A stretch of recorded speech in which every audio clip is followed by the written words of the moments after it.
Kime sen benzersin? İstersen değiştirme senin yaşamını. Bak bu videoyu bitki adam. Ben hesap aldım. Hani alkoholikler bir yeni yere geçtiğinden yaşama birkaç günün içinde bulurlar insanlar kim onlara benzer. Kendine gibi insanlar. Kiminle bile içebilirler alkol. Açan narkomanlar, uyuşturucu işleri seven insanlar geçerler bir yeni yere yaşama, hemen bulurlar kendine yaraşan insanları. Ama açan bir talantlı adam, bir yazıcı geçer başka yere yaşama, o bulur kendine gibi insanları. Açan bir milyoner değiştirir yeri, o başlar etmeye başka zengin insanlarla.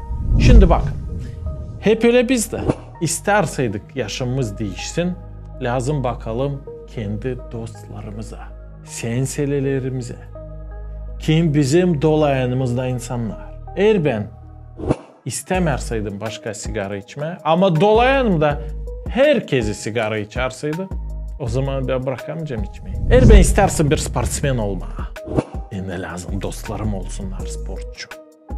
Daha ben gitmedim trenirovkaya, onlar sorsunlar bende neredeydin, niçin gelmedin, gel yarın. Demek ki insanın dostları değiştirirler onun yaşamını. Varınca yardım etsinler ona. Daha iyi olsun, daha büyüsün bir şeyde. Ya da varınca onu bastırsınlar, günahlara çekitsinler. Hem de o denerseydi çıkma oradan onlar onu geri çekerler. Güle onlar kendileri istemirler biri değişsin. Hep öyle can işlerinde. Biblia'da yazılı. Salomon'un özdeyişleri, nasihatları ilk başta yazılı. Durma, oturma, hem gezme onlarla hiçbir yere. Niçin? Zira pek önemli genç kişide hem başka insanlarda da olsun doğru dostları.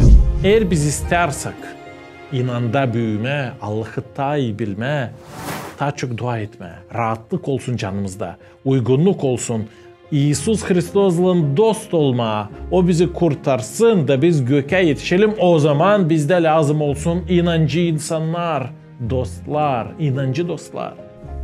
Kiminle biz bile bu kağıdı okuyabileceğiz. Böyle insanları biz varınca bulalım kilisede. İsus Hristos o üzere de yarattı kiliseyi.